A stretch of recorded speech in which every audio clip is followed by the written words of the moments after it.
Қайырлы күн, қалдарыңыз қалай? Булочка пісіре салайын деп жылы сүт суық ыдысыма құйып, қант салдым, дрож қосып, жақсылап араластырып, ертілген сары май, жұмыртқамды да қосып жібердім.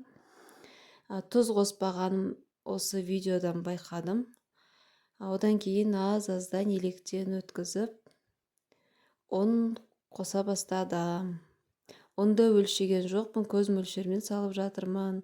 Қолға жабыспайтын, жұмсақ қамыр болғанша салдым.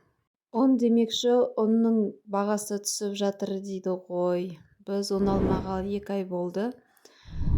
Енді алуымыз керек. Сіздер жақта он қаншадан болып жатыр? Осылай бетін жауып, жылы жаққа 1 сағатқа қойып қойдым. Жақсылап көтеріліпті, күшті болып.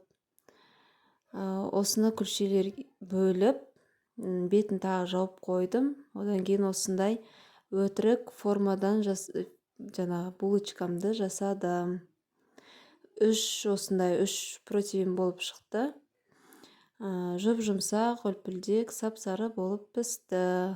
Ыстық булочкамен чайымызды ішіп алып, ыдыстардың бәрін жинастырып алдым.